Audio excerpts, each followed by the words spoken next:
नाज़रीन अस्सलाम वालेकुम। न्यूज़ फर्स्ट में आपका खैर मकदम है। एहतजाजी किसानों के साथ कल हुकूमत की बातचीत होने वाली है और बातचीत को लेकर किसानों में शुबहात बरकरार हैं। किसान लीडर का यह भी कहना है कि अपनी तरफ से तारीख मुकर्रर करते हुए हुकूमत अपना बड़कपन दिखाना चाहती है। किसानों को हुकूमत के रवैये पर भी शुबहात देखे जा रहे हैं। उसके साथ साथ कोरोना के जो हालात हैं, इस वक्त मुल्क में कोविड के केसेस में गैर मामूली कमी हुई है। 16,000 से कुछ ज्यादा केसेस दर्ज किए गए हैं। टीम इंडिया ने मेलबोर्न के बॉक्सिंग डे क्रिकेट टेस्ट में जबरदस्त खेल का मुजाहरा किया है और 8 विकेटों से शिकस्त दी है ऑस्ट्रेलिया को। इन खबरों को हमने न्यूज फर्स्ट के बुलेटिन में शामिल किया है, तफसीली तौर पर नजर डालेंगे, लेकिन सबसे पहले देखते हैं क्या है आज की हेडलाइंस। एहतजाजी किसानों के साथ कल हुकूमत की बातचीत, हुकूमत के मौक़िफ़ पर शुबहात।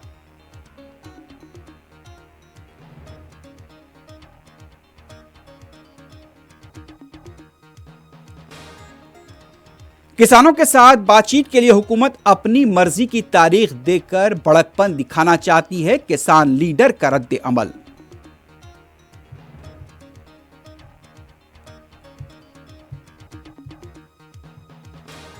किसानों के साथ खुले जहन से बात की जाए, बातचीत के नाम पर उलझाया ना जाए, अपोजिशन का मुतालबा।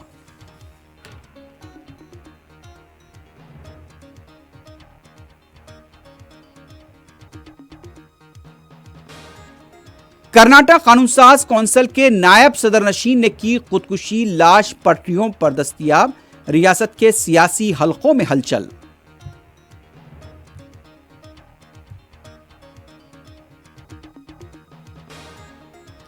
मुल्क में कोविड के केसेस में आज गैर मामूली कमी, 16,432 नए केसेस, 252 अमवात। रियासत तेलंगाना में 397 नए मुतासरीन, 2 अमवात की तस्दीक।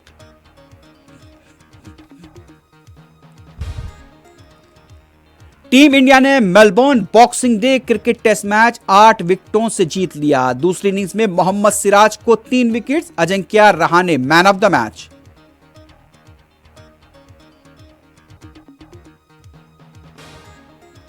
और दुनिया भर में कोविड से हलाकतें 17,81,442 तक पहुंच गई।